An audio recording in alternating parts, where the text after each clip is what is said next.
ஊருக்குள்ள 2 பெரிய மனுஷங்க நாம வாரோம். கொஞ்சம் கூட மரியாதை இல்லாம ஒருத்தன் தூங்கிட்டு இருக்கான். விடக்கூடாதே.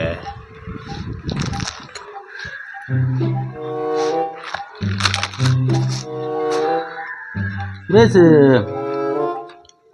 ஆமாம் துபாய் போயிட்டா? போயிட்டான் ஃபோன் பண்ணான் உங்களுக்கு.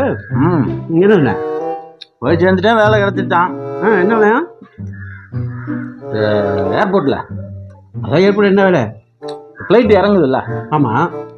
இந்த இறங்குற ஃப்ளைட்டு வால் இருக்குல்ல, ஃப்ளைட் வால். ஆமாம், பின்னாடி இருக்குல்ல, அது வந்து இறங்குறப்போ ஏதாவது உரசி, தரையில் இருக்கிற உரசி தீ பிடிச்சிருக்காமா.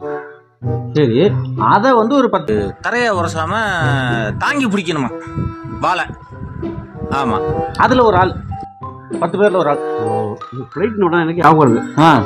2 நாளைக்கு முன்னாடி கிழக்கிருந்து ஒரு ஃப்ளைட்டு மேற்கு போய் மேற்கால் கொட்டாம்பட்டிகிட்ட போகும்போது கொட்டாம்பட்டி கம்மாயில் கிரிக்கெட் விளையாடுறது பயலுங்க. ஆமாம், விளையாட்டு பையன் கம்மாக்குள்ள. அது ஒரு பையன் சூட்டிக்கான பயப்பில் இருக்கு. ஓங்கி அடிச்சிருக்கேன். வந்து வெறிச்சு மேலே தோனி ஹெலிகாப்டர் ஷாட் அடிச்ச மாதிரி அடிச்சிருக்கேன். அப்படி போகும்போது பறந்துக்கு இந்த ஃப்ளைட்டில் முன்னாடி கண்ணாடியில் பட்டு உடஞ்சி கையில் சுற்றி பின்னாடி உட்கார்ந்த ஒரு ஆளுக்கு மேலே நெத்தியில் அடிச்சிருச்சான். ஏதோ குற குற குற குற குற ரத்தம் ஊற்றி இருக்கு. ஐயா, என்னப்பா அப்படி பண்ண? அப்போ சூட்டு அந்த சும்மானே கிடக்க மாட்டேன். பயலு இங்கே இப்போ பயலையும் அந்த ஃப்ளைட்டையும் பிடிச்சி கொண்டு வந்து கொட்டாம்பட்டி ஸ்டேஷனில் போட்டிருக்காங்களாம். ஸ்டேஷனில் போட்டாங்க, ஃப்ளைட்டை கொண்டாந்து விட்ட போட்டாங்க. அதெல்லாம் போட முடியுமா?